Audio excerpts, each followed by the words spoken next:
So hello guys, it's me once again, Michael Bernales of PH Property by DMC. I hope so. Kamusta kayo guys? I hope you're well and good.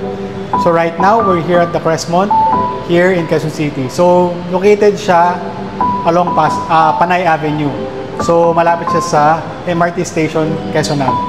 So ngayon guys, what I will be showing to you is the 3-bedroom corner unit na meron tayo dito kay the Crestmont.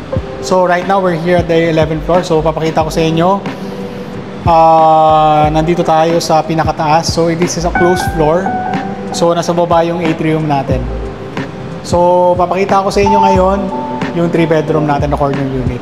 So ito nga guys, makikita naman natin dito ang ating hallway na napakaluwag. And yung size ng 3-bedroom natin dito is 84.5. So makikita naman natin dito nasa 1101 tayo. Once we have entered the unit, so makikita natin dito kagad ang ating dining set. So after the dining set, nandito ang ating living space.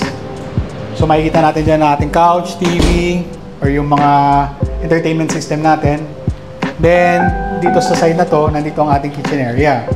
So sa mga videos ko before, ang turnover finishes natin na meron dito is itong mga granite countertop finish, itong mga cabinets na which is naka soft close system na siya, and we have the provision for the exhaust. Pero take note guys, hindi kasama tong yung exhaust na to. This is just a dress up unit. So nandito ang ating kitchen sink. Yan, nakikita naman natin dito. And yun, ito nga guys, meron na tayong mga pull out drawers na available dito. So ito guys, meron tayong balcony dito sa side na to. So it is a 4 square meters balcony. Yan, pwede natin lagyan ng ating mga coffee table din. So after dining or gusto nyo mag-relaxation, pwede dito. And nandito na rin nakalagay yung mga outdoor unit natin for the aircon. So ngayon, papakita ko naman sa inyo yung isang bathroom dito sa 3-bedroom unit natin. And we have 2 bathrooms here. So this is the first bathroom, na common bathroom natin. So ang turnover finishes niyan, so ito ang ating mga lavatory, ating toilet, and ang ating shower set. So simple lang guys.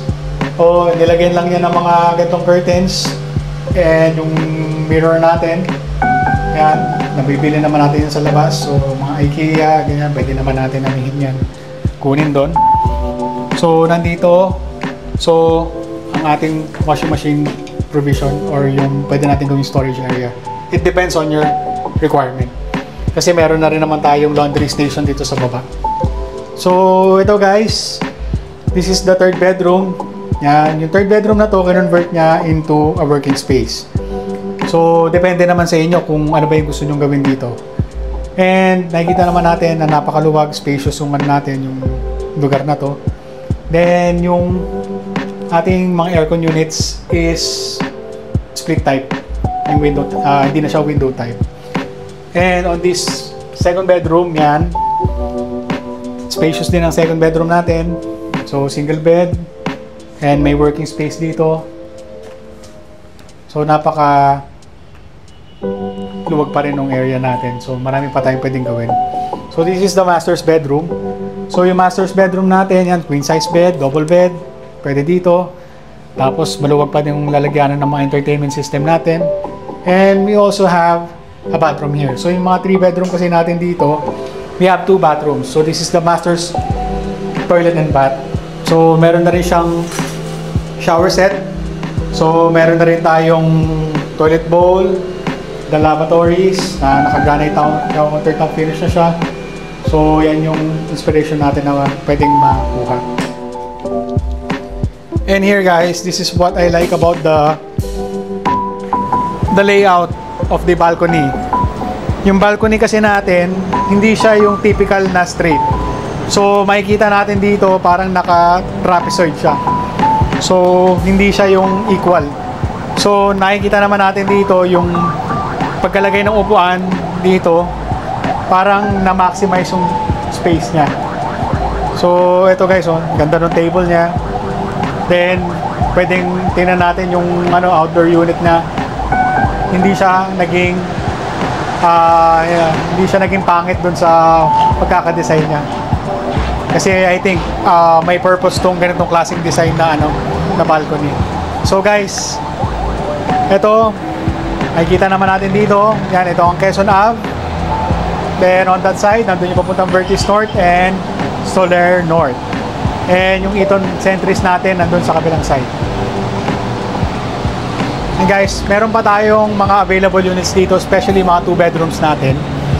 So if ever you have any questions about this project, kung gusto nyo mag-site tripping, so nandito ang aking mga contact details. So ito guys, it's Mike Page Property by DMCI Homes. So 0917-156-0608, or you could visit my Facebook page and also my Instagram. So yun nga guys, maraming salamat sa panonood. Have a great day ahead and God bless.